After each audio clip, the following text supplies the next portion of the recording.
Bonjour, donc aujourd'hui je vous présente le pilotage de la délégation, c'est un petit tutoriel vidéo. Euh, donc sur le premier onglet, donc nous avons les missions que nous avons estimées délégables.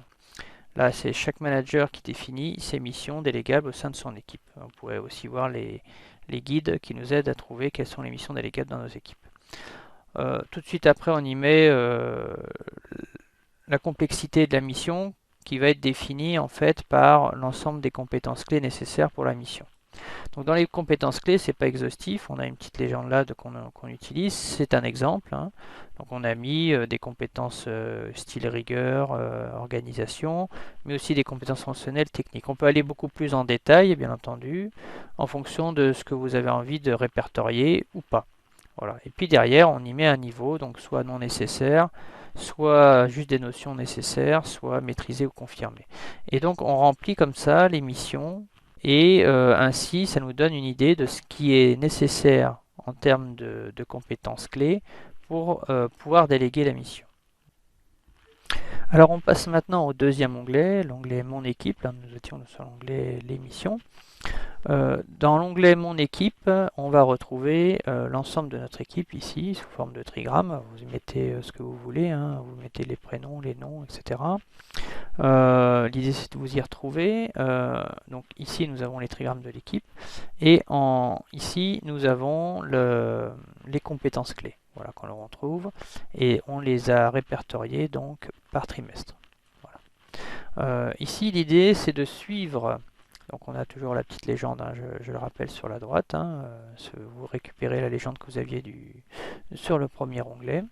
Et ainsi, on va pouvoir suivre l'évolution de ces compétences clés nécessaires à notre délégation au sein de nos différents collaborateurs et collaboratrices en fonction du temps. Donc, par exemple, si vous avez mis une formation sur une compétence fonctionnelle à la personne qu'on appelle TTT, et bien peut-être que donc elle va passer, comme on le voit ici, de 1 au premier trimestre à 2 en fait au deuxième trimestre. Donc ça va vous permettre de suivre ici l'évolution de vos collaborateurs et de savoir à partir de quel moment ils seront prêts pour les missions que vous aurez vues, si je reviens sur le premier onglet, ici, qui nécessitent un 2 comme vous l'aviez défini, pour certaines compétences clés. Voilà, c'est un tableau de suivi dans le temps. Alors voilà, maintenant on va passer au troisième onglet, qui est l'onglet de la progression. Donc dans cet onglet, on va mettre en relation les missions que l'on souhaitons déléguer en fonction du temps, donc des différents trimestres. Voilà. Toujours on y met les compétences associées à ces fameuses missions, hein, les compétences clés qu'on a vues tout à l'heure, aux collaborateurs. Donc là, j'en ai mis 2, mais on pourra en avoir beaucoup plus en fonction du nombre de collaborateurs de votre équipe.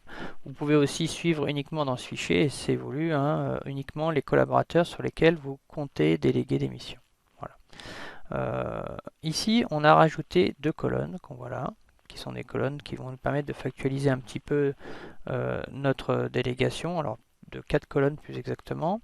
Donc ici, on a, si je prends la partie coordinateur de changement, donc c'est une mission que j'estime nécessaire de déléguer dans mon équipe, de coordonner la partie changement, parce que j'ai beaucoup de changements.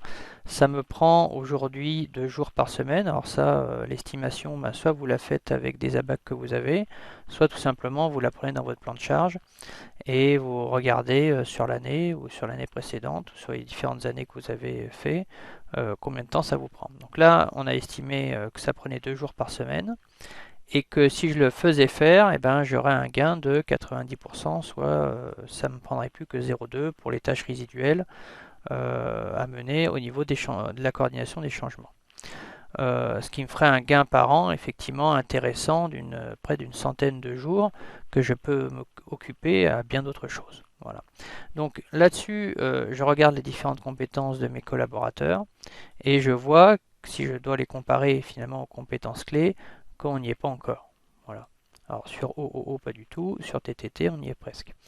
On a mis un petit code couleur pour mettre vert quand c'était tout bon. Donc en fait, ce qu'on va faire, c'est qu'on va commencer une formation de TTT ou un coaching ou tout simplement un accompagnement.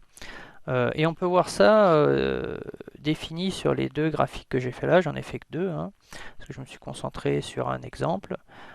où en fait on voit bien que TTT n'est pas encore tout à fait organisé pour, et il n'y a pas les connaissances fonctionnelles suffisantes pour commencer à faire de la coordination de changement, en tous les cas en toute autonomie.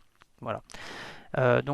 Suite à notre coaching du premier trimestre ou à une formation, hein, pourquoi pas, hein, là ce que je n'ai pas rentré dans le document, on voit que sur le deuxième trimestre, ça y est, il a enfin en fait acquis ce qu'il lui faut pour être en coordination des changements en toute autonomie.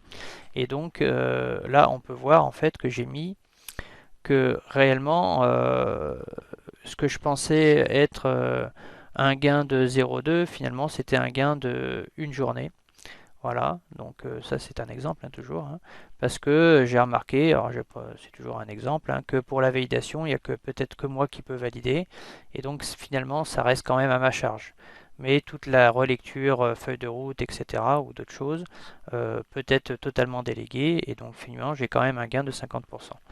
Donc voilà, donc tout ça c'est des exemples, il faut les prendre en fonction de ce que vous avez envie de déléguer et bien entendu de votre situation d'équipe, mais ça vous donne à la fois une vue rationnelle de ce que vous fait gagner en temps et en jours la délégation d'une mission, et aussi ce que ça va permettre de faire évoluer chez vos collaborateurs et collaboratrices, ça aussi c'est un gain. Voilà.